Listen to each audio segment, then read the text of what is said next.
sama tayong magiging karakli.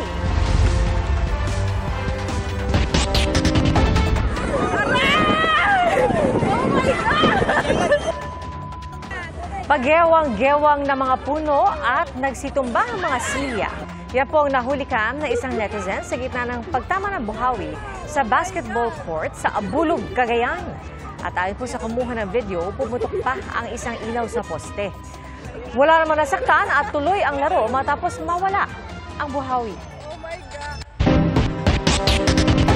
Mga kapuso, bago sa saksi, naging tropical depression na ang low pressure area na binabantayan ng Pag-asa sa loob ng Philippine Area of Responsibility. Tinawag po yan na Bagyong Auring, ang unang bagyo ng 2025. Huli itong namataan 270 kilometers hilaga ng Itbayat, Batanes. At may lakas ito ng hangin na 45 kilometers per hour at bugso nga abot sa 55 kilometers per hour. Kumikilos ang bagyo north-northwest sa bilis na 15 kilometers per hour. At ayon sa Pag-asa, umiiral pa rin ang habagat. Posible ring magka-monsoon break o pansamantalang paghina ng habagat kaya maaaring bumuti ang lagay ng panahon sa malaking bahagi ng bansa. Pero maiging mag-antabay ng mga update dahil posible magkaroon ng mga pagbabago.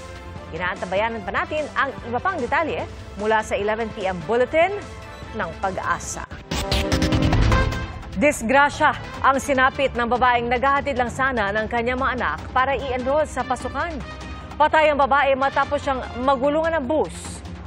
Saksi, si Efren Mamak ng GMA Regional TV.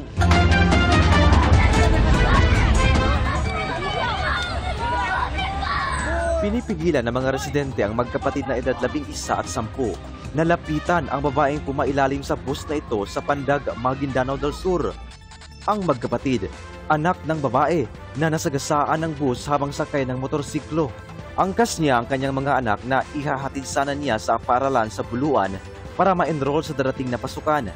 Sa kasawiang palad, nabangga sila ng kasunod na bus. Itong bus, sir, yung driver, iniwasan niya yung lubak-lubak na cemented road. Then, pag-iwas niya, nasaunahan niya yung motor. Pagbusinan niya, parang nagulat yung driver, sir. Yun, nabangga ng bus yung likod ng motor. Tapos, naulog yung babae, doon na sa ulo ng bus.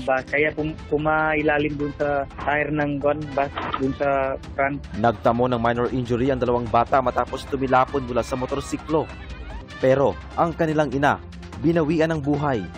Hawak na ng pulisya ang bus driver na sinusubukan pang makuhanan ng panig ng GMA Regional TV.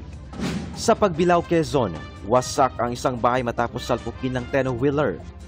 4 sa mga residente ang sugatan. Ayon sa barangay DRRMO, pamaynila ang truck nang sumalpok sa bahay habang mahimbing ang tulog ng mga nakatira roon. Posible raw nakatulog ang driver habang nasa manibela. Ligtas naman ang driver at pahinante. Sa Macalelon, Quezon pa rin, inararo ng pickup truck ang isang waiting shed sa nahulog sa bangin. Ayon sa mga pulis, inantok din umano ang driver ng pickup na may sakay na 3 magkakaanak. Isa ang patay at 3 iba pa ang sugatan sa mga taong nakatambay sa waiting shed. Wala pang pahayag ang driver. Para sa GMA Integrated News, ako si Efren Mamak ng GMA Regional TV, ang inyong saksi.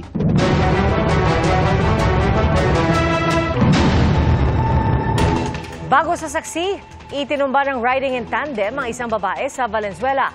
May hawak ng CCTV footage ang mga pulis. Saksi, si Jamie Santos, exclusive. Sa kanto ng F. Bautista sa Marulas, Valenzuela City, bumulagta ang babaeng ito matapos pagbabarilin ng riding in tandem. Kwento ng isang vendor na nakapwesto sa kanto, padilim pa lang nang bigla siyang makarinig ng sunod-sunod na putok ng barila. May narinig akong putok. Guman. Ilang putok po narinig niyo? Narinig ko mga 3 eh. Sa takot, hindi niya raw agad nagawang silipin kung saan nanggaling ang mga putok. May sinusundan na raw lead ang mga pulis sa motibo. Hawak na rin daw nila ang CCTV footage sa lugar para ma-backtrack at matukoy ang mga suspect. Meron na rin tayong sinusundan. So may mga investigation tayong ginagawa. So hindi pa natin pwedeng i-reveal dahil masyado pang premature. Baka mabulabog yung trabaho namin. Hindi pa kinilala ng Valenzuela City PNP ang biktima at kung ano ang posibleng motibo ng pamamaril. Para sa GMA Integrated News, ako si Jamie Santos, ang inyong saksi. Taga sa muka ang inabot ng isang babae na sinamahan lang ang kanyang pinsan na kumuha ng gamit sa Marilao, Bulacan. Pinaghahanap na ang nasa likod ng krimen. Saksi si Marisol Abduraman. Kalunos-lunos ang sinapit ang 32 anyos na si Errol sa laki ng hiwa ng kanyang bibig. Kwento ng kanyang 16 anyos sa pinsan na si Tonyo, hindi niya tunay na pangalan. Nagpunta sila ni Errol sa bahay ng dating kinakasama ng kanyang ina sa Marilao, Bulacan kahapon para kunin ang kanilang mga gamit. Nang matapos na magayos ng gamit si Tonyo, lumapit sa kanya ang kanyang stepfather. Tapos nagsabi po siya na patas na kami ng mama mo. Tapos may hawak po siyang yung itak. Walang ano-ano, inundayan daw siya ng taga. Buti na lang po nakatakbo po ako.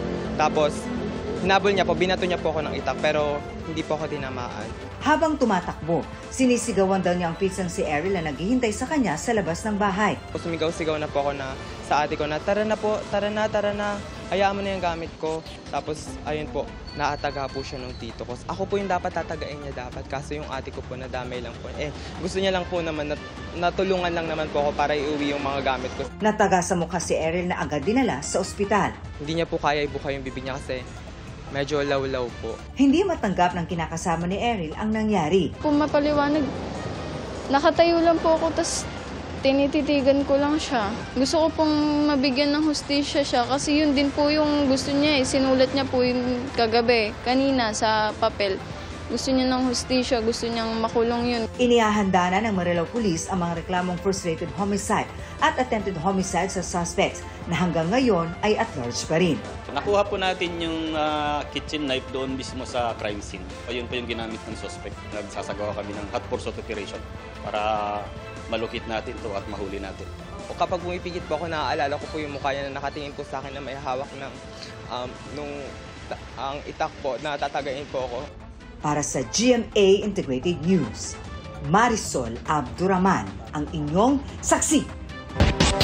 Samantala, sa 2027, target magamit ng mga commuter ang 12 istasyon ng MRT-7. At kabilang po dito ang Batasan Station na halos kumpleto na raw ayon sa Department of Transportation. Saksi si Jamie Santos.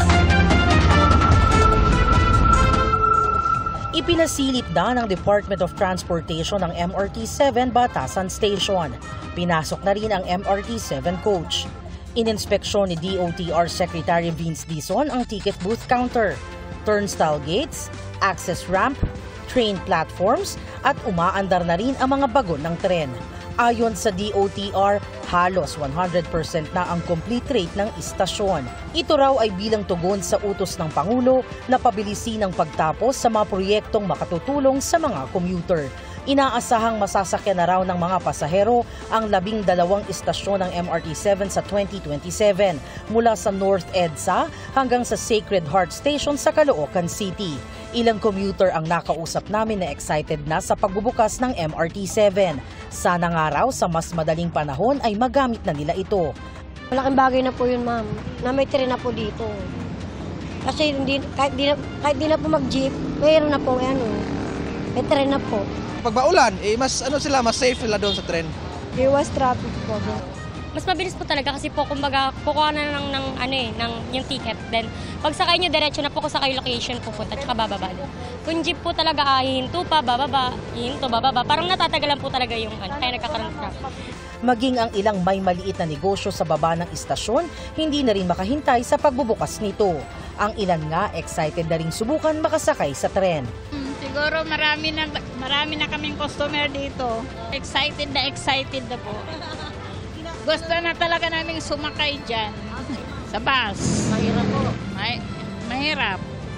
Kasi putol-putol yung biyahe. Hindi katulad ng MRT na dire-diretso. Sana nga po lumakas kasi mahina talaga kami ngayon. Magkaroon na ng babaan dito para dito na yung tao. Ayon sa DOTR, sa unang taon ng operasyon ng MRT-7, nasa 600,000 na pasahero kada araw ang kaya raw nitong serbisyuhan para sa mas mabilis at komportableng biyahe. Para sa GMA Integrated News, ako si Jamie Santos, ang inyong saksi. Mga kapuso, maging una sa saksi. Mag-subscribe sa GMA Integrated News sa YouTube para sa iba't ibang balita.